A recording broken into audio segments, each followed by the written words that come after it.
பெங்களூர்ல இருக்க ஒரு பயங்கரமான பேய் வீட்டை பத்தி தான் இந்த வீடியோல நம்ம பார்க்க போறோம்.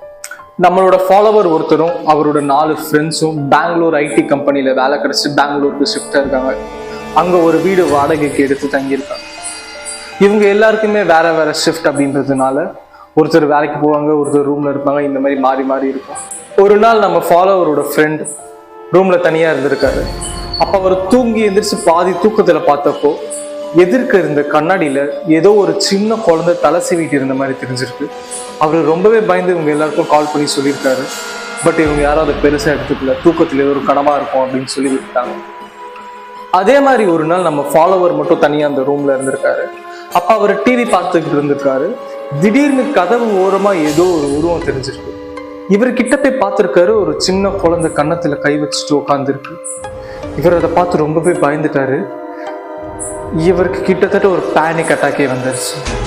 இவர் எப்படியாவது இதை நம்ம தாண்டி போயிடணும் அப்படின்னு சொல்லி மெதுவா அந்த உருவத்தை தாண்டி போறாரு. அந்த குழந்தையோட தலை மட்டும் அப்படியே திரும்பி இவர் அதை பார்த்து ஒரு பயந்து ஓடி கீழே விழுந்து இவருக்கு தலையில அடியும் பார்த்துருக்கு. உடனே இவங்க ஹவுஸ் ஓனரை கூப்பிட்டு என்ன ஏதுன்னு கேட்டு ரொம்பவே கத்திருக்காங்க.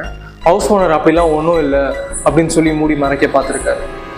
பக்கத்து வீட்டில் இருந்த ஒருத்தர் இவங்களை கூப்பிட்டு நீங்கள் இருக்கிறதுக்கு முன்னாடி இந்த வீட்டில் ஒருத்தவங்க இருந்தாங்க, ஒரு அப்பா குழந்தை, அவங்களுக்கு அம்மா இல்லை. அவங்க அப்பா காலையில் 9 மணிக்கு வேலைக்கு போனாருன்னா நைட்டு 9 மணிக்கு தான் வருவார். அது வரைக்கும் அந்த குழந்தைய வீட்டில் விட்டு பூட்டிட்டு போயிடுவார்.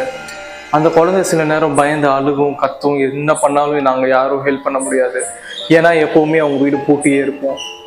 இதே மாதிரி போயிட்டு இருக்கப்போ ஒரு நாள் அவங்க அப்பா நைட்டு வந்து பார்த்துருக்காரு. அந்த குழந்தை தூக்கு போட்டு இறந்துருக்கு அப்படின்னு சொல்றாங்க. இதை கேட்டு ரொம்பவே பயந்து அவங்க உடனே அந்த வீட்டை காலி பண்ணிட்டு போறாங்க. இந்த மாதிரி கதைகள் உங்களுக்கு பிடிக்கும்னா ஃபாலோ பண்ணிக்கோங்க.